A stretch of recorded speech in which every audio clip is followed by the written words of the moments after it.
When we think of politics, we picture a room like this: direct governance, formal debates, and elected officials casting votes to shape the law. The vast majority of the public will never step inside those halls or witness power in its raw institutional form. This distance is a byproduct of the mass media age. In the 20th century, our understanding of global events was filtered through single broadcasts and evening newspapers. In the 1960s, the French philosopher Guy Debord looked at this emerging dynamic and coined a term: the society of the spectacle. The spectacle describes a social condition where authentic, direct human life is replaced by its representation. If our entire understanding of governance reaches us strictly through images, the actual legislative process becomes secondary.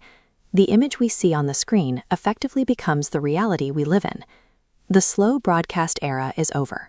Reality now flows constantly through decentralized, hyper-fast feeds right on our glowing screens. Political events arrive on our devices already interpreted. By the time an incident hits your timeline, it is wrapped tightly in viral memes and bite-sized narratives, designed to tell you exactly how to feel about it. The political battlefield has permanently relocated.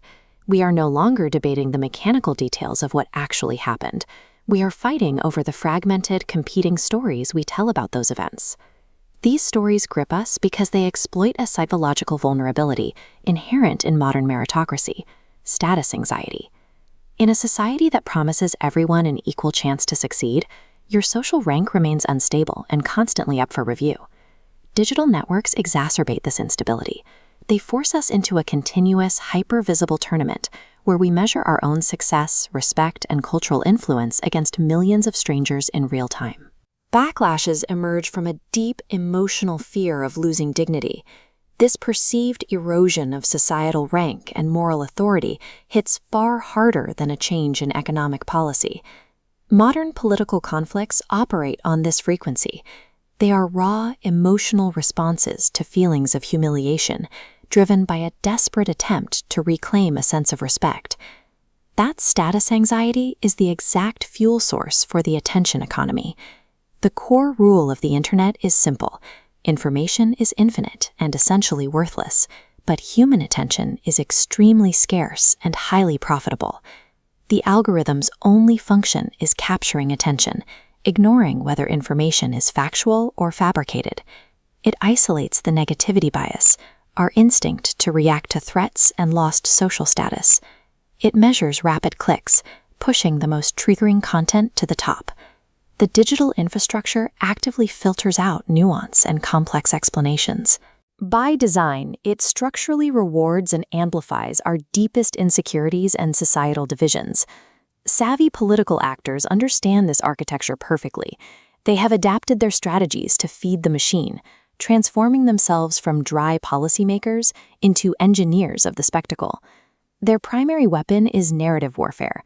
They use highly shareable memes, layered irony, and viral slogans to completely bypass logical debate and trigger immediate emotional allegiance. This network shows what happens when an emotionally charged story bypasses logic: a narrative cascade. A single grievance goes viral, becoming the dominant lens for an event. Facts lose their power. New evidence is instantly twisted to fit the viral story.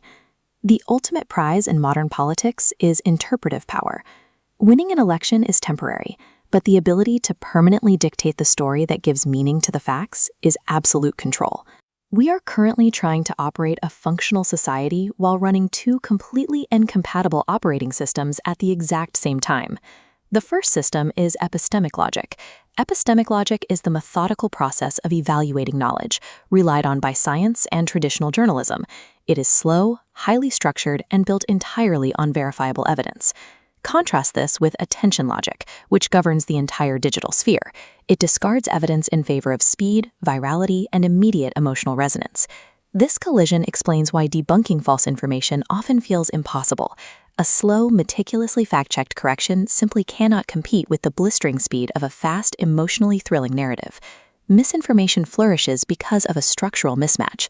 Our traditional methods of verification are simply outclassed by an infrastructure designed for speed and virality. Today's public square functions as an engineered arena, purpose-built to harvest our insecurities for engagement.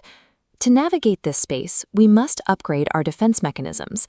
We need to stop endlessly debating the raw facts of a viral story and start analyzing its architecture.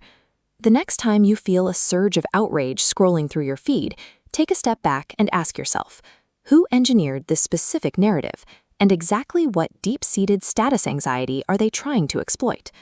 Recognizing the machinery of the spectacle is the first and only step to reclaim reality from the engineers of outrage.